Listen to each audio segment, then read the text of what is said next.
I found out through a couple friends that there was another podcast called What Makes Us Human, and definitely didn't want to be confused with that one. So um, Jerry is a Chek practitioner. Literally about a week ago, we got hooked up on Instagram and realized right away that there was something to talk about in the health world. And Jerry's going to talk about what it even means to be a Chek practitioner. Paul Chek is the gentleman who came up with that sort of, I don't even know what you call it, set of certifications and whatnot. But anyway, Education Jerry, System Institute. yeah. Yeah.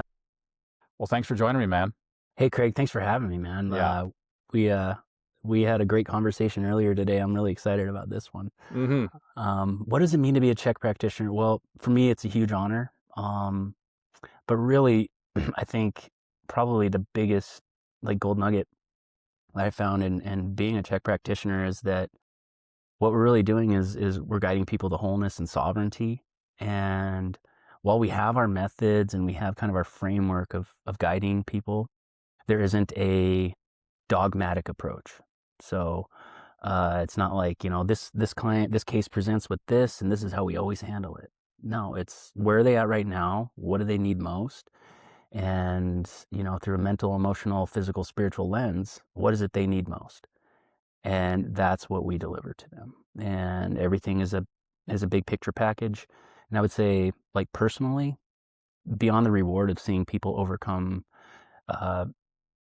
prescription drugs, get off of prescription drugs, avoid surgeries, lose weight, improve their skin and digestion, all that's great. But really, it's just bigger than that. It's being able to watch somebody's growth in multiple areas all just kind of come together, because you work on this and you work on that and you work on this. It's like Karate Kid, right? Daniel's like, what is this for? All you have to do is wax in your car, and next thing you know, he's like, show me sand on the floor. What? Right? And then there's always this moment where things culminate, and there's this nexus that occurs, and that is why I do it, is to watch that happen. So oftentimes, as you know, right, like what creates our what we call it, dysfunctions, our complaints, really, right? It's perspective, it's environment, it's your lifestyle. It's just a big culmination of things. So often we're working in people's shadows, their blind spots. And you can clearly articulate it. You can give them examples. You can show them the path, but it's just really hard for them sometimes to grasp onto what's this look like? Where are we going with this? So those nexus moments where things click and they're like, oh, shnikes, there it is, right? That's what I live for. And I would say, like, on a personal level, it's probably a lot more personal, for lack of a better term, but it's just something different for me. It's not a job. It's not a career. It is a soul mission for me. And that's due to my own background. I grew up, my origin story, so to speak, right? My hero's journey began. I was an only child. There's a whole nother podcast behind that story, but only child. My mom left when I was 7. I've seen her twice since. I don't even know today if she's dead or alive. So it was kind of this abandonment story. And then my father, bless his heart, he chose to cope with that loss through alcohol. So he wasn't around either. And for the longest time, I thought that was like this traumatic thing that happened to me. But now I realize it's the greatest gift ever. I wasn't subjected to the parental programming that a lot of people were subjected to. So very early on, I was able to pick out how teachers were just programming people. I didn't even know what programming was, but that's what was happening. I was like, that's bullshit. I've always been calling bullshit on everything. So my mom leaving led to, the typical trauma story, right? Coping, emotional eating, addictions, led to adult diseases at a young age, obesity, arthritis, autoimmunity, depression, anxiety. So I was given like a pretty good arsenal of adult diseases when I was young, because my dad wasn't around, probably wasn't paying much attention, so he didn't take me to a doctor. I go to a doctor if I needed a surgery or stitches or something like that, but we weren't going to the doctor every 6 months, every year, So this whole infatuation that people have with doctors, and doctors are God, and, I got to do it. That, to me, that was always like, what the hell is this all about? Like, what is going on? It's just a guy. very unhealthy, very, very much in pain my whole life. And I had this deep-seated belief that, you're just going to live a short life. You're here for a good time, not a long time. You're just never going to be that healthy guy. And I danced with that for quite a while. And then kind of my physiology caught up to my psychology about, I don't know, 32, 33. And I was like, no, fuck this. You can do this. You can do fitness. You've done it before. Like, you can do this. You can lose the weight. I was very obese at the time. You can lose the weight. Got injured because my posture was terrible. My biomechanics were terrible. And I go to some doctors and they gave me some nocebo, which maybe we'll talk about that later. We don't really want to drag everybody into this story. But gave me some nocebo advice that just pissed me off. And that's where I was forced to face my limiting beliefs. Like, he literally just looked me in the eye and told me everything that I believed about myself. You should stop lifting weights. You're not cut out for this. This is for some people, not for you.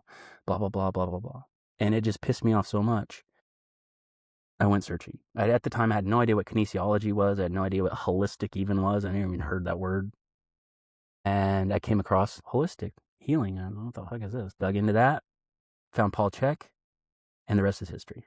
I immediately enrolled, and it took about maybe 6-8 weeks to correct my posture. So I had zero shoulder pain. I was 10 out of 10 shoulder pain, 24/7, 365, chronic. Couldn't even get in my pocket to grab keys out of my pocket. Low back, always like seizing up on me, walking with the forward lean, like all that. Corrected my posture, took about 6 weeks.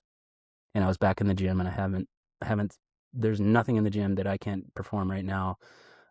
Just fine a few years ago, but there's nothing that keeps me from going to the gym. And that doctor, who's probably driving a car that you and I can't afford, living in a house that you and I can't afford, and taking vacations that you and I can't afford, is paying for that by giving nocebo advice and talking people into surgeries. Yeah, scary stuff. You referenced our conversation earlier. Yeah. Lots of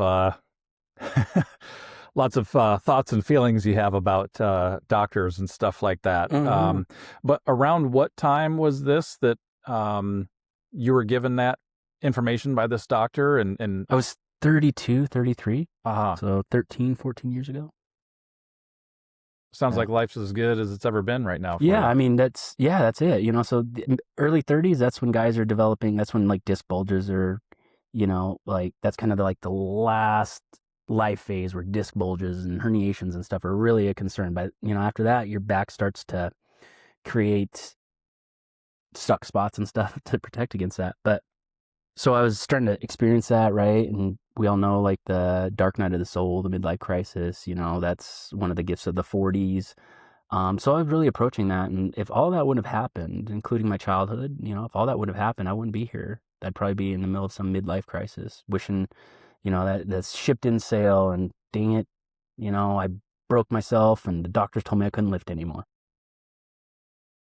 Mm-hmm. Sounds like you don't take no for an answer.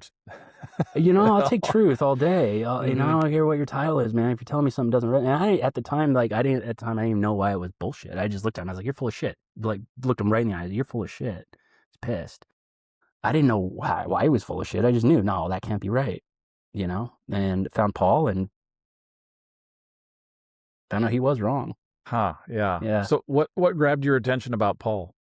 Funny story. So at the time, before this career, I was a store manager, retail store manager, did it for 21 years, supervising 150 people, just a really, as you can imagine, chaotic, stressful environment. I loved that job so much. No, not really. That I would literally do things, and this is one of the things I would do to kind of like cope with the job, was I would save all my paperwork for Friday afternoon. All invoices need to be paid, all, just whatever. Any paperwork need to be done on the computer, I saved it. And Friday, last couple hours of my shift, I would go up and I would start doing the paperwork, close my office door, and I'd listen to a podcast. Well, this day I was looking for a podcast, and I was like, I wonder what we can find here, this holistic thing. I came across a Barbell Shrugged podcast. If anybody in your audience is familiar with fitness, they maybe have heard of Barbell Shrugged. And I was familiar with Barbell Shrugged due to like CrossFit, Olympic lifting, and powerlifting, and they had this episode holistic lifestyle coach, Paul Chek. And I was like, what the hell is a holistic lifestyle coach? That sounds dumb. And so I watched it, and I don't know, it was like a 2-hour podcast or something like that. And I sat there frozen for like 2 hours. Like everything he said, I was like, yeah, yeah, that's got to be true. You know how it is when you hear something, even if it's the first time you've heard it, and you just know that's it, that's the truth. Mm-hmm. That's what it was. And I went and enrolled in his academy right away. Told my wife I did it, and she's like, "What are you gonna do with this stuff? You already got a good job. Like, you make good money. Like, what are you doing?" I was like, "I don't know. I can't not do it. I can't." I had no idea. I had no idea what like archetypal pull was. I had no idea soul mission, or I mean, at this time I was a full blown atheist. I didn't even believe in anything spiritual. So it was just a really weird unfolding, a true blessing, honestly. Mm-hmm. That's interesting too. That you mentioned you were, full blown atheist at the time, and isn't it interesting how you know things like this, and these processes that we go through in life and whatnot can so wildly change your perspective on things. Yeah, totally. Yeah, absolutely. For me, it was more of a very mystical experience. I was on the banks of a river fishing, and um, you know, at that time I wasn't into meditation or anything like that. Nervous system work like I'm into now. Um, and so what I know now is that annual fishing trip that I was on was my meditation. That was my highlight of my year. Every year I go down to Washington and steelhead fish and just have a good time. This particular trip, something happened, and I was standing on the banks of the river, and just next thing I know, I'm having a conversation with God. And it was so profound. Like, imagine somebody doesn't believe in any of that. And they start, like, what was that? And then you start conversing with that voice. And I even said out loud, what is this shit? I don't even believe in this shit. What is going on? I said that out loud. And that was the moment. It was October of 2016 on the banks of the Grand Ron River. I'll never forget it. In an instant. And of course, that conversation never stopped, right? And so that's why, like, I have a lot of views around religion and spirituality, and I'm good at pissing people off on both sides of the coin. And it's because the truth is the truth, and we can't know the ultimate truth about some things, but we can spot lies, or we can spot manipulation. And so that's why I went back into studying the Bible, went back into studying Christ, and I was shocked, honestly, not to get into this, but I was shocked. So that's why I've never really been like big into the religion thing, because my experience was just so profound. And people say, well, how do you know that was God, and that wasn't a dark spirit, and you got to test the spirits? And I said, because I know God, and God is not a fool. You don't fool God. You don't trick God. You don't go beneath God. You don't go behind God's back and pull some shit.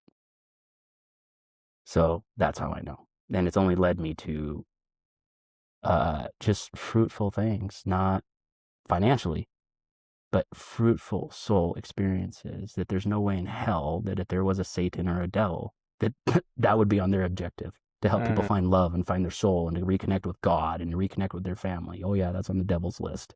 It's exactly what the devil wants, right? I mean, if you believe in that. But anyway, so yeah, you're absolutely right. It's amazing when you know, Mm-hmm. and there's nothing anybody can tell you. There's nothing anyone can tell. Awesome.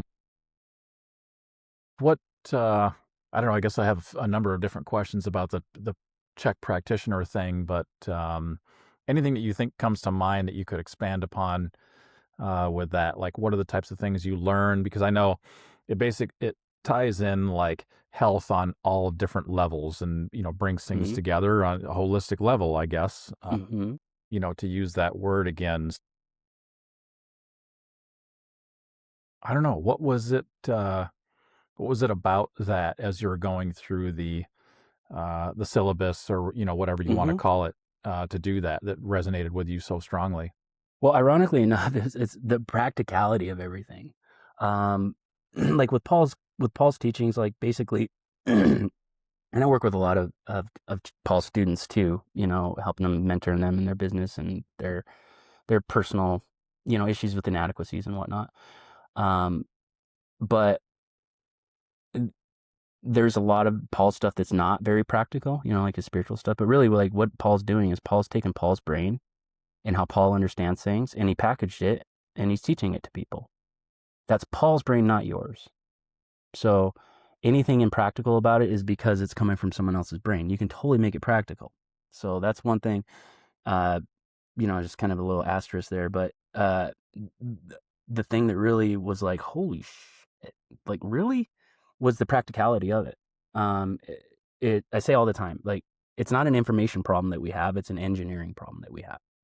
There's plenty of information out there. There's too much information out there. There's plenty of anecdote, all of that. The issue is engineering. Nobody's engineering. Everybody knows meditation is great, but why do you know that? We all know that person that has to meditate every single day, otherwise they lose their shit. Your meditation isn't working. Right.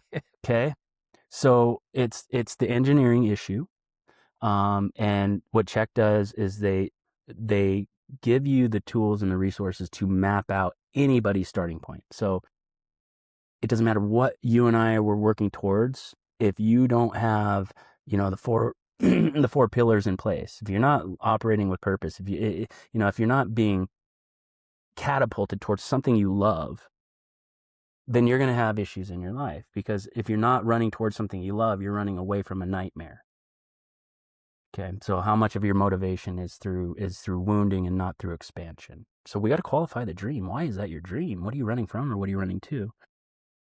It starts there, and then, well, what gets in the way? Well, it's your nervous system, right? It's the yin and the yang. You got too much yang in your nervous system or too much yin in your nervous system, period. Then you got your choices. Why are you making those choices? And then you got the pillars. Are you doing things that are happy making, like we're talking about? Are you eating real species specific food? Are you moving your body in a way that's actually beneficial and fruitful for you? It's that basic. And then from there, if you got those down, okay, now we're going to go into your breathing. When you got those down, now we're going to go really take a deep dive into your thoughts. So that's what I love about the Chek approach. That, and it is just completely wide open for you to experiment and explore with different modalities. Because Chek is a framework, right? It's a framework, it's a model. And Paul fills in the blanks with all kinds of awesome stuff. They're being shown and making it their own. They're trying to think with Paul's brain. They're trying to talk like Paul. They're trying to do everything that Paul's given them and make sure all the clients go through. That's not the point. That's not the point at all. That's where it becomes very impractical. So at the end of the day, you got those four corners, those four pillars of wellness down. Like, what's going to go wrong in your life? There isn't a whole lot. Emergencies happen, absolutely. But it's your resilience and your ability to respond to that that determines if it's traumatic or not. You know, you made a point there a moment ago. I forget what word you used, but, you know, it's the basic stuff. You know, it's funny when you go into years down the road of, you know, for each of us, you know, health journeys, you do realize like, oh, wait a second, like it is really basic. You don't need to be a genius about some super complex, or as we were talking about on the phone previously, you don't need to be a specialist in some area. You know, if you get your food right, or at least on a good track, and then you start listening to your body, like, oh, okay, what does and does not work for me? You get your sleep right, you know, your nervous system. I'm glad you mentioned that too. Is something that I've been exploring here lately too, is regulating my nervous system. Never knew there was so much money to be made in that area. And I think, you know, arguably for, I guess we can only speak from the perspective of guys, you know, we are wired a certain way. And when, you know, we're used to stress and things like that in our life, then it's like, you know, subconsciously we're going to find our way into stressful situations. And when And you, we'll actually, if we're not careful, get addicted to it, yeah, right? Like you take a normal person that's not run by purpose, right? They're not. They're just run by obligations and wounding, running from trauma, and you know, trying to make ends meet. Um, like you take that person and um you just say, like, you just take a look at their overall profile and you're like, dude, like literally it's like these three or four things, right? Um they just can't handle that, right? And when it comes down to like the emotional addiction, is they want something bigger and grander. They want something more profound. But no, the reality is, bro, that you don't have a purpose. You're running from shit and you're meeting obligations. So when you create all this drama, you feel alive. You're creating this anger, you're creating this anxiety, you're creating this inner conflict, which manifests in outer conflict. You're creating that because that's when you feel alive. When you got something mad at, you got purpose. You got something to be sad about, you got purpose. When you got something to worry about, you got purpose. Yeah, that's really an interesting thing there. When you got something to be mad at, you have purpose. Can't count how many times over the years I've heard guys say, "Oh, and he pissed me off, or she pissed me off, or that pissed me off." So then I did something. Yeah, there's like a righteousness to it or whatever, and it's like, I'm so proud how of it are you now. going to celebrate being pissed off? Like, is there not some better response? Yeah, it's wild. Yep. We do silly things, don't we? And we've ignored that knock on the door over and over and over again. And there's no shame in that. Like, that's just being human. That's just being human. God's always knocking. He'll always send another messenger. So as long as you answer the door, it doesn't matter when. And you mentioned emotional addiction there as well, and that could be something that um, could be hard to construe, I think, for some people. Like if you could dig into that a little bit deeper. Yeah. I keep it basic, simple, and practical, right? Like, what is it when you have a huge win, right? It's probably because you accomplished something, and it was probably a little difficult, and you set your mind out to get it accomplished. Well, you needed dopamine to be motivated for it. You needed adrenaline to have the energy for it. You needed acetylcholine to have the focus to get it done. And then when you get it done, you get rewarded with serotonin. Pretty basic, right? Now you think about big confrontation that you had. You told that person exactly where to go, right? Right? I'm guilty of this shit. Fuck yeah, right? So I'm not the present company not excluded, right? But you have that. Now you're righteous because you were wronged. Do you think you're not creating dopamine, adrenaline, acetylcholine, dopamine, or serotonin? It's the same cycle. So we get our wins that way. We win by losing. So yeah, I mean, that's probably the most practical, simple breakdown. It's like, it's the same elements being released in your body, and you felt you were wronged, and you stood up for yourself, and you did something about it.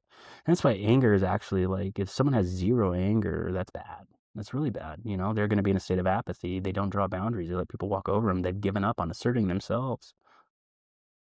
Right?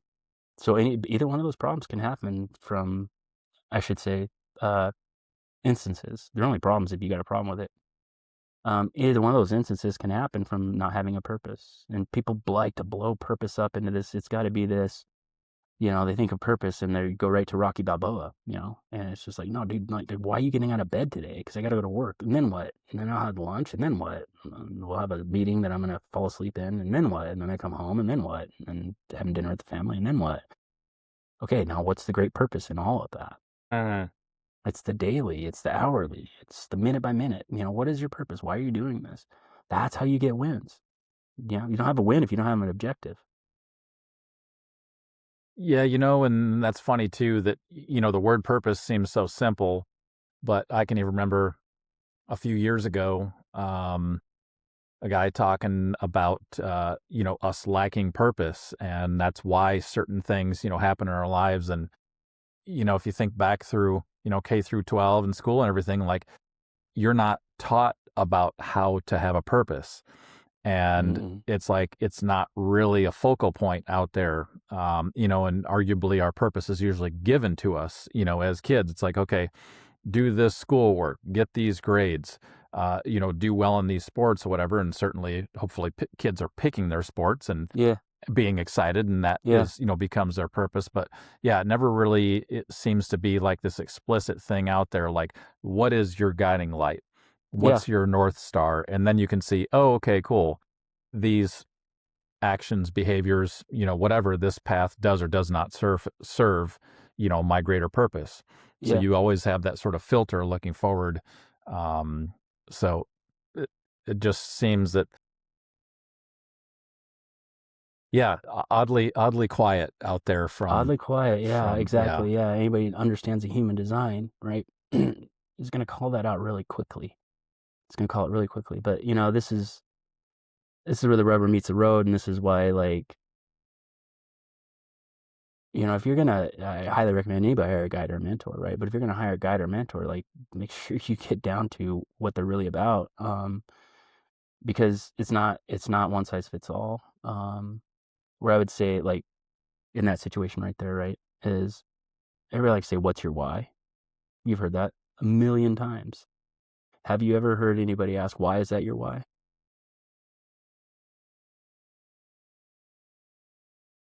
Uh-uh. No, they don't ask that. Why? Because they don't give a shit. Uh-huh. Just tell me what you want, and I'm gonna help you get there. You give me some money, I'm gonna help you get there, right? Who's asking what's your why? It's a coach, right? The reality is, though, like we talked earlier, are you running towards something or from something? So if you have a dream, right, that's a behavior, it's an action, right? An eventual behavior and an action.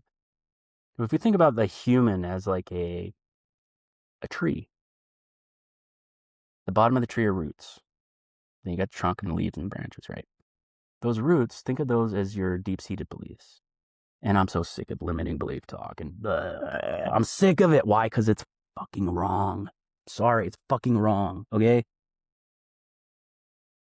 Everybody likes to talk about, oh yeah, think of that limiting belief. Where's the first time you thought that? Okay, I don't have this word. No! Stop. It's in the roots, all right? You're talking about the trunk and the leaves.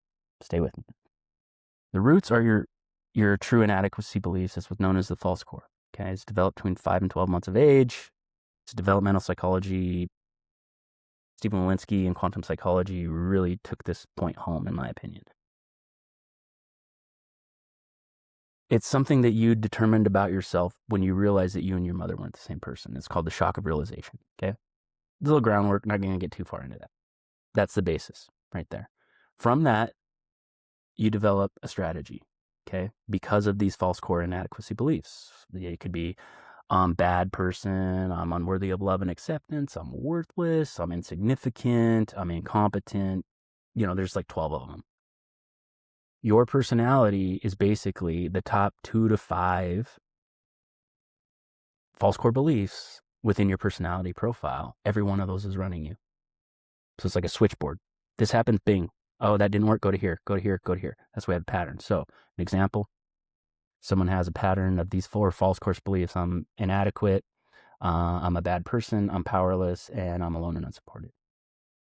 I'm inadequate. What's so bad about that? Well, shit, then I'm not going to get my power. Well, what's so bad about that? Well, I'll always be alone and unsupported, right? So they feed each other. They feed each other. That creates the identity. The identity is your compensation strategy. How I'm going to make those roots shut up, totally ignore them, or overcome them. How we do that is through the branches and the leaves on this tree. That becomes our behavior.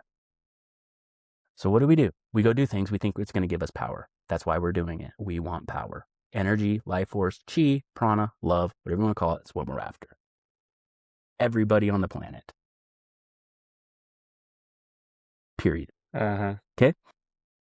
So we develop these strategies, but because they're based on a false conclusion, the roots, anything built on top of that must also be false. So it becomes a powerless strategy. Okay, you take that person who always feels worthless, let's say. So everything I do is going to add value to the world. I'm going to be the achiever. I'm going to produce more than anybody else. I'm going to do more than anybody else. I'm going to grind harder than anybody else. Welcome to social media culture. Welcome to coaching culture. Welcome to, right? What does that person end up creating? Well, they might create a giant bank account, 3 divorces, kids that don't talk to them. How much power did they get? Because remember, what are they really seeking? Power, life force, prana, chi, love. And they sunk all their eggs into the one basket that they could not get it because there was a false belief that they're a non-doer and they're worthless. So that's how this really works. So when someone asks that guy, what's your why? I want to be the next Elon Musk. Well, sign here. I'll coach you for $100,000 a year, or you're going to be the next Elon Musk. Right? No one asks that. But that's a real reality. It's a real reality. It's always about the root. It's never about the symptom. It's never about your why. It's why is your why your why. When we can get that ironed out, now we can create every step we take after that is coming from truth. So there is no distortion. When there is no distortion, there is no blips in the matrix, blips in your nervous system. Imposter syndrome. Why is that? Because you're not living your dream. You are an imposter. Fake it till you make it. Fake it till you fake it. Okay. When you're out of alignment, when your soul's out of alignment, your nervous system is out of alignment, and that's a signal you're feeling. But we're just taught to grind. And grinding's great, but you better be grinding towards your dream and not someone else's. Yeah. Otherwise, you're just going to create divorces. Yeah, that's a big one, toward your dream instead of somebody else's. Mm-hmm. It's amazing how we're... That's the individuation process. Yeah, it's amazing how we're, when you go to get a job somewhere, the assumption is that you're getting a job for somebody else's dream. And they tell you, oh, we're going to give you all these benefits, all this pay and everything. It's like, because they have to convince you to serve somebody else's dream. But nowhere in any of the school system do they teach you anything about entrepreneurship. I've even had people who've gotten business degrees and stuff like that. And they're like, dude, I learned way more just doing it than in actual school. Yeah. How much did you learn in school about the importance of love? Zero. What's the only thing that heals anything? Love. You take a drug and the doctor can tell you the drug healed you. No. The body allowed healing to take place. Through it stopped neglecting, it started loving. What is love? Love is attention, it's intention, it's caring, it's nurturing. Isn't that what healing is? So I even go so far as saying like any trauma is just a perceived absence of love. And I've never had a client that proved that wrong. It's just a perceived absence of love. Not an absence, a perceived absence of love. Someone gets abused terribly, right? They're going to really wonder if there's any good in the world. Is there any love in This was a moment in my life where love was completely ripped out of my stratosphere. There was no love to be found. It was evil. Chronic stressors, chronic trauma. Same thing. There's no love in this world. I have no joy. You have no purpose. You have to set your love up, homie. It's always there. It's everywhere you go, but you're not going to feel loved if you have no purpose, because where are you fucking winning? You're not. And you're choosing that. You're choosing. You bought a ticket for Victim Train and you got on it and you stayed on it and you'll fight for your seat till the death. The exact amount of time that is appropriate to stay there.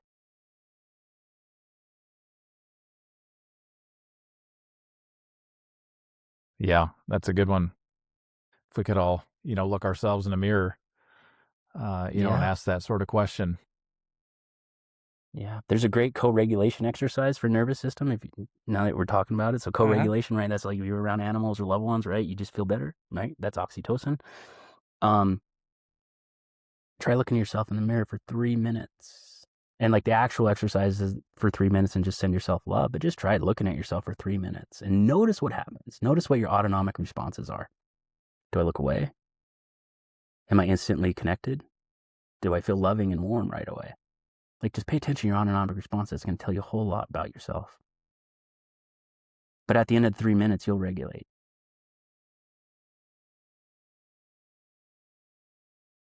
Sounds like a powerful practice. Yeah, that's when you many. bust out and all of a sudden nobody has 3 minutes. Yeah.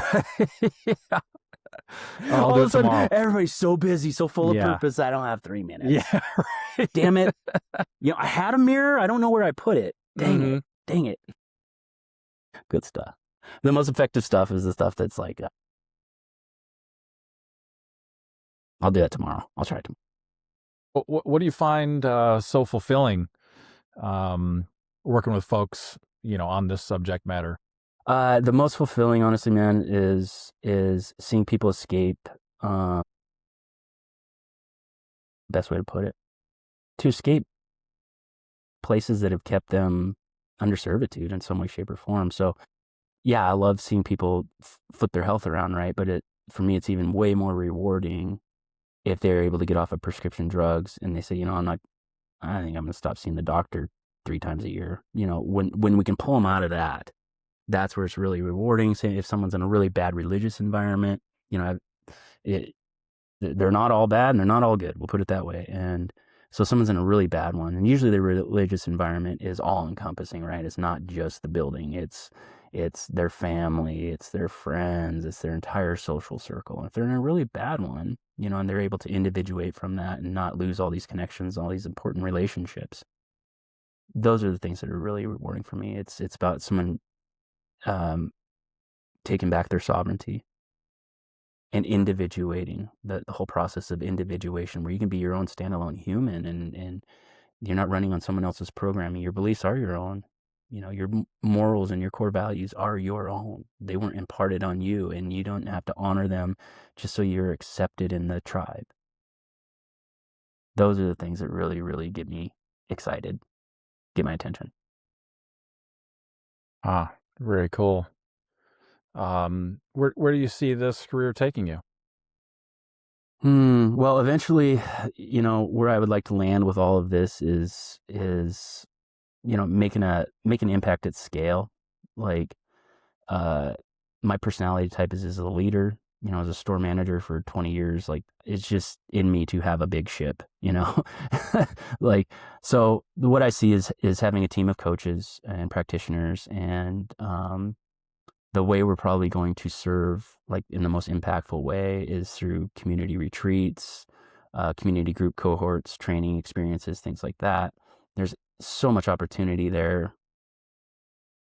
There's a lot of great group experiences, a lot of great group communities, but there's also a lot of stuff that isn't really delivering much to people, and it's still charging quite a bit. So that's what I see is community cohorts, group involvement, just being more of a community, but definitely not like, I don't know, man. Like I've got my opinions about communities. I've been in a lot of like spiritual communities and stuff, and they just turn, it just be so culty. So definitely not a culty thing, but just, a place where people, or experiences where people can get together in mass and actually have a profound experience. Not just a state shift, not just I feel better, but like I have changed. And I've changed in multiple different arenas, and I finally know what my purpose is, and I have a group of people that I can share this dream with, because as we know, isolation is a big problem right now. So many people are lonely, very lonely. And that is the one thing in my current like way of serving one-on-one that I just, dude, I can't help you there. Like, I can give you some ideas, but at the end of the day, like, this is an environmental thing. Yeah, we can get down to some of the shit. You're shy. You don't know how to talk to strangers. Like, yeah, we can work on that. But like, if there's just not a community for you to belong to, where are you going to find it? So that's a big deal. I got some ideas for a couple different apps and whatnot. But like me, it's like I'll get an idea that's 5 years down the road, and I'll think, oh, that's fucking next month. Like, like, no, we'll put that on the back burner. But yeah, I see this as just continuing to grow and evolve from the spirit and the essence that it has been, which has always been about, like, it's about the human that's across from you. And then that's just going to turn into, it's about the humans that are across from you, and about them getting full development in whatever way they want, and being able to find community and other people to hang around and meet up and go to retreats and all that stuff. There's plenty of that stuff out there. But I want to do it my way. Well, that's pretty awesome. Yeah, it's funny how, purpose and fulfillment, these types of things can replace the things that we're told to pursue, yeah. money and status and yeah. cars and houses and all this yeah. stuff. And yeah, like you say, the guy with the big bank account, 3 divorces, all that stuff. Yeah, that's not a model of any type of success whatsoever. It's almost like, the word success has got to be redefined, or maybe totally, broadened a bit. Like, what does your whole life look like? not how Totally. much money do you make equals success, you know? 1,000,000,000%, 1,000,000,000%. And like, what does money really represent? It's your ability to buy your way out of deep thought, deep feeling. It's because it's for you to buy your way out of the things that provide organic fulfillment. So at any time I can produce artificial stimulus, I can produce artificial happiness and joy. That's what money really represents to someone who's, not awake or not aware, however we want to term that. And of course, someone who's more, I would say, conscious, they're going to be more happy with money than with no money, right? And the person who's conscious is probably more happy with money than the person who's not conscious. But that in no way, shape, or form means obviously money equals happiness. There's a certain amount you need for survival. Well, you said, I don't know if you said it here yet, but live in the Missoula, Montana area earlier, and I spent a little bit of time there and, lived a couple hours north in the Flathead Valley. What do you love about living in Montana? I just love the Montana people are freaking amazing. Nothing against Missoula. Missoula is just not a good representation of what Montana is. We'll put it that way. Okay.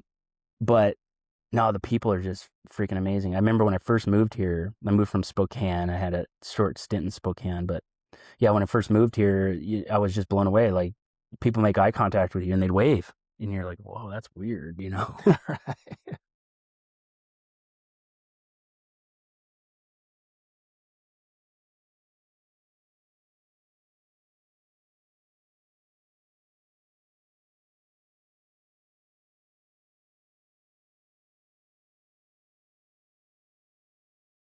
Uh-huh.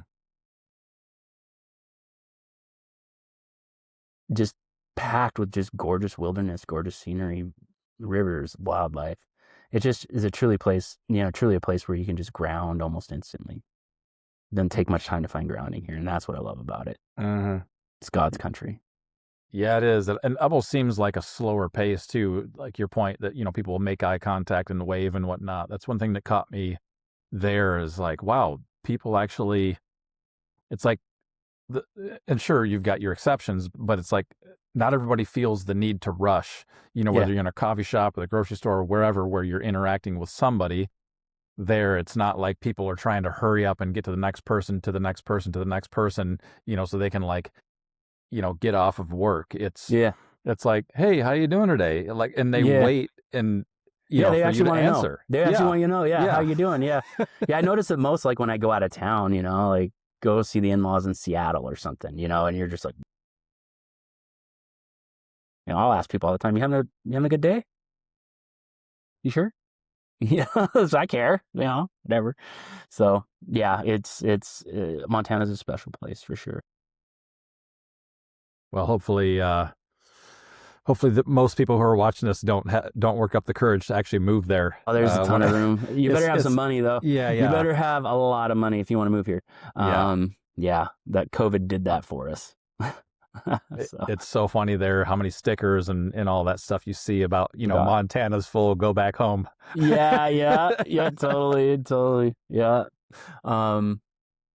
Yeah, I understand that sentiment. I get it, but there's plenty of room here for everybody. Mm-hmm. Yeah.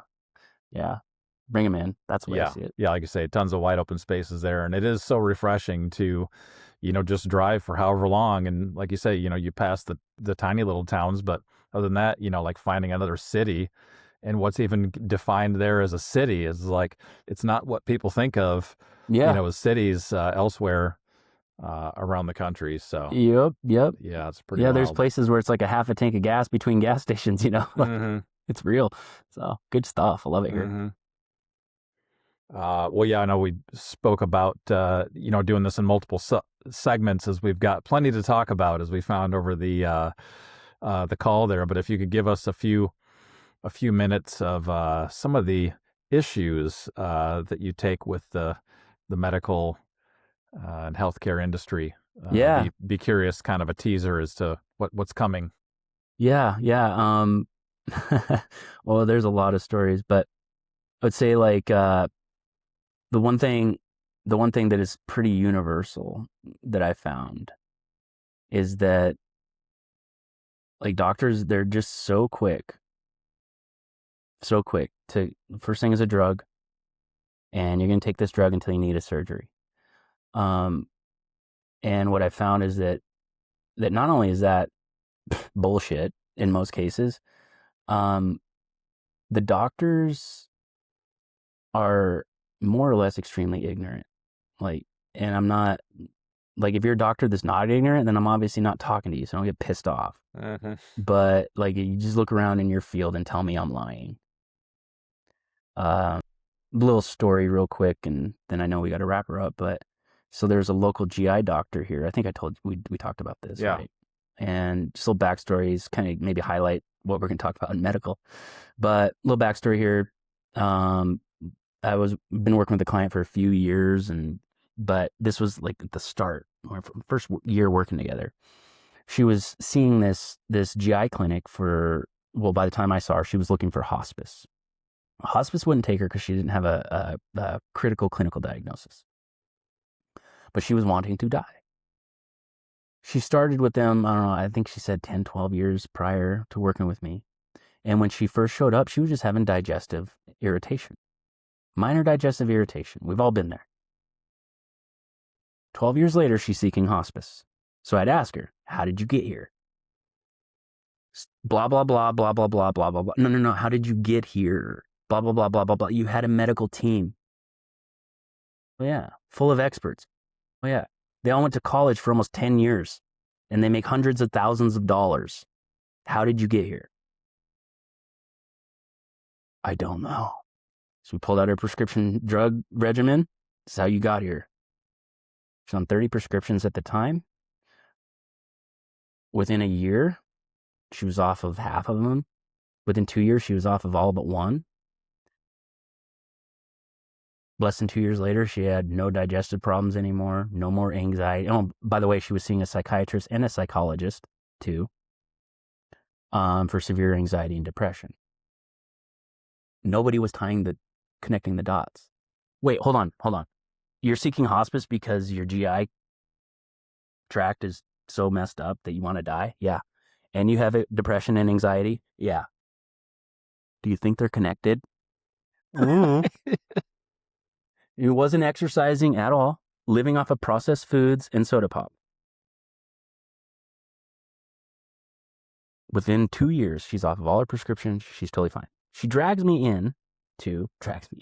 in to her follow-up appointment. So she hadn't had an appointment in 2 years since she started working with me.